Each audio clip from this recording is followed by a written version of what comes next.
Hello everyone. जैसा कि आप सभी लोगों का रेलवे ग्रुप डी का एग्ज़ाम चल रहा है, तो यहाँ पर आज आपका 2 सितंबर का फर्स्ट शिफ्ट का एग्ज़ाम ख़त्म हो गया है। तो उन सभी क्वेश्चंस का यहाँ पर एनालिसिस हम करवाने वाले हैं जो आज की शिफ्ट में आपके पूछे गए हैं। तो जिन लोगों ने चैनल को सब्सक्राइब नहीं किया है, चैनल को सब्सक्राइब कर देंगे, बेल आइकन को ऑन कर देंगे, जिससे कि आने वाले हर वीडियो का नोटिफिकेशन आप सभी तक पहुँचता रहे। तो चलिए बिना टाइम वेस्ट किए देखेंगे कि किस तरह के क्वेश्चन आज पूछे गए थे, पैटर्न क्या रहा है रेलवे ग्रुप डी का आपका। और उससे पहले आप सभी को वीडियो को लाइक भी कर देना है मोटिवेशन के लिए। तो क्वेश्चन देखते हैं हम। पहला क्वेश्चन आया हुआ था, अवतल दर्पण के सामने रखी वस्तु का प्रतिबिंब कहाँ पर बनेगा। और अवतल दर्पण की बात करें तो इसके सामने रखी गई वस्तु का प्रतिबिंब अनंत पर बनता है। और अवतल दर्पण के सामने नली के अंदर वस्तु को रखने पर उसका काल्पनिक प्रतिबिंब बनता है। और बनने की बात करें तो ये आपके अनंत पर बनता है। ये आपका लेंस से क्वेश्चन आया हुआ था फिजिक्स का। नेक्स्ट क्वेश्चन था, आवर्त सारणी में ऊपर रखे तत्वों में सर्वाधिक क्रिया कौन करता है। तो इसमें आपके ऑप्शन दिए गए थे, जैसे कि आई थिंक लिथियम था आपका और फ्लोरीन था, क्लोरीन, ऐसे कुछ दिए गए थे। इसमें क्लोरीन आपका राइट आंसर था। और वैसे बात करें आवर्त सारणी में किसी वर्ग में ऊपर से नीचे जाने पर तत्वों के धात्विक गुण में वृद्धि होती है। धातुओं के वर्ग में ऊपर से नीचे जाने पर धातुओं की क्रियाशीलता बढ़ जाती है। यानी ऊपर से जब नीचे जाते हैं तो धातुओं की क्रियाशीलता बढ़ती जाती है। जैसा कि आप नीचे जाएंगे तो आपका फ्लोरीन सबसे नीचे मिलेगा, तो इसी तरह आपकी क्रियाशीलता सर्वाधिक फ्लोरीन की होती है। तो ये आपको देखना है, उसमें आई थिंक क्लोरीन दिया हुआ था, तो क्लोरीन वहाँ पर राइट आंसर था। तो ये आपको याद रखना है। नेक्स्ट क्वेश्चन पूछा गया था आपका, नेक्स्ट क्वेश्चन था यहाँ पर, कर्मकांडों से संबंधित बातें किस वेद में दी गई हैं। तो ठीक उसी प्रकार यज्ञ, अनुष्ठान, कर्मकांड भी अपौरुषेय, नित्र और अनादि हैं। ऋग्वेद के प्रथम अग्नि अग्निमीडे पुरोहितम में यज्ञ यानी कि कर्मकांड पद आया हुआ है। अतः यह सिद्ध होता है कि वेद से प्राचीन कर्मकांड रहे हैं। तो कर्मकांड के आपके अगर हम बात करें कि इसकी व्याख्या किस वेद में की गई है, तो ऋग्वेद इसमें से आपका राइट आंसर हो जाएगा, जो कि सबसे पुराना वेद भी है। नेक्स्ट क्वेश्चन देखेंगे हम। नेक्स्ट क्वेश्चन यहाँ पर दिया हुआ है, 86वें संविधान संशोधन में कौन सा मौलिक कर्तव्य जोड़ा गया था। अगर मौलिक कर्तव्य की बात करें तो भारत को जो संविधान का 86वां संशोधन आया हुआ था, ये आपके 2002 में हुआ था। नया अनुच्छेद इसमें एक जोड़ा जाता है 21A, जिसको शिक्षा के अधिकार से आपका संबंधित है। इसमें एक नया अनुच्छेद 21A जोड़ा गया जो कि शिक्षा के अधिकार से संबंधित है। यानी राज्य को 6 से 14 साल तक के सभी बच्चों को निःशुल्क तथा अनिवार्य शिक्षा उपलब्ध करानी होगी। ये आपका मौलिक कर्तव्य जोड़ा गया था। नेक्स्ट क्वेश्चन देखेंगे।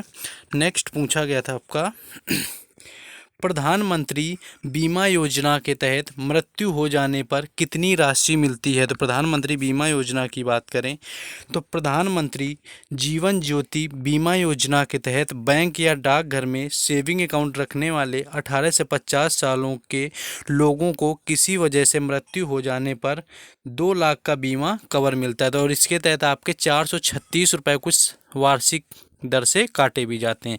तो इसमें 2 लाख का ये प्रीमियम आपका होता है बीमा, जिसमें कि मृत्यु होने पर मिलता है। नेक्स्ट क्वेश्चन है, मार्च 2022 में आयोजित बैडमिंटन चैंपियनशिप में फाइनल में किसने प्रवेश लिया है।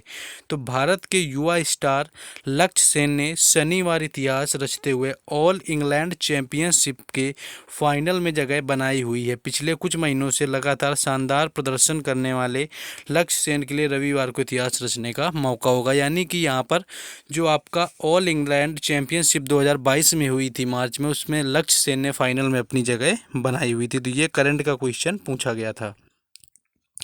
नेक्स्ट क्वेश्चन आया हुआ था, तमिल भाषा को कब शास्त्रीय भाषा में अपनाया गया। इस तरह का कल भी एक क्वेश्चन पूछा गया था कि 2005 में अपनाई जाने वाली शास्त्रीय भाषाएं कौन सी हैं।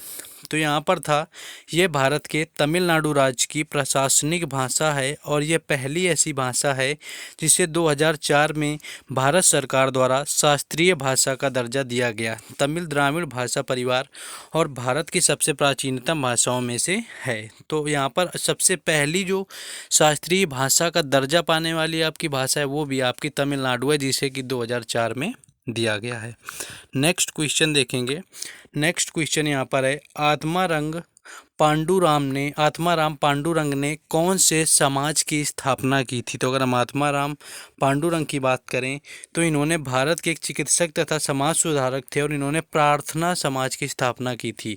तो प्रार्थना समाज की बात करें कि इसके संस्थापक कौन से थे, तो आत्माराम पांडुरंग यहाँ पर राइट आंसर हो जाएगा। नेक्स्ट क्वेश्चन पूछा गया था, छोटा नागपुर के पठार से कौन सी नदी निकलती है? यानी छोटा नागपुर का जो पठार है आपका, उससे कौन सी नदी निकलती है?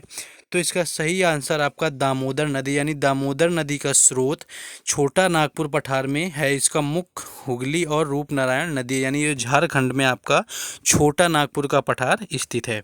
इसके साथ नेक्स्ट क्वेश्चन था, उष्णकटिबंधीय वर्षा वन में कितने सेंटीमीटर तक वर्षा होती है? तो उष्णकटिबंधीय वर्षा वन की बात करें तो यहाँ पर आपकी 175 से 200 इंच के बीच में आपकी वर्षा होती है, यानी 175 सेंटीमीटर से आपके 200 सेंटीमीटर तक यहाँ पर वर्षा होती है, जो आपकी उष्णकटिबंधीय वर्षा वन है। तो ये आपका एक क्वेश्चन पूछा गया था। नेक्स्ट क्वेश्चन ये जियोग्राफी का था आपका। नेक्स्ट क्वेश्चन था, धारा को तिगुना और विभवांतर को दुगना करने पर पावर कितनी बढ़ जाएगी? यानी कि ऊर्जा पर क्या असर पड़ेगा? तो ऊर्जा की बात करें तो ऊर्जा आपके 4 गुना बढ़ जाती है। इसके साथ एक क्वेश्चन आपका ये पूछा गया था कि अंगूठा और मध्य उंगली के बीच कितने डिग्री का कोण बनेगा? इसकी अगर हम बात करेंगे कितने डिग्री का कोण बनेगा, तो ये आपके फ्लेमिंग के हाथों के नियम जो थे आपके दाएं बाएं उससे संबंधित है, बाएं हाथ के नियम से। तो यहाँ पर 90 अंश का कोण बनेगा, यानी 90 डिग्री का कोण यहाँ पर आपके मध्य उंगली और अंगूठे के बीच बनने वाला है। नेक्स्ट क्वेश्चन पूछा गया था, पादपों में कौन सी कोशिका भित्ति पाई जाती है? तो पादपों की बात करें, पादप कोशिका जंतु कोशिका से भिन्न है। इनमें कोशिका झिल्ली के बाहर कोशिका भित्ति होती है। रंगीन संरचनाएं जिन्हें प्लास्टिड कहा जाता है केवल पादप कोशिकाओं में ही पाई जाती हैं, जिन्हें प्लास्टिड्स जिन्हें में क्लोरोफिल पाया जाता है, क्लोरोप्लास्ट कहलाते हैं। तो ये था आपका बॉटनी का क्वेश्चन आया हुआ था। तो कुल जितने भी क्वेश्चन आज आपके मिल पाए जीके जीएस या फिर साइंस का, उन सारे क्वेश्चंस को यहाँ पर हमने बताया है।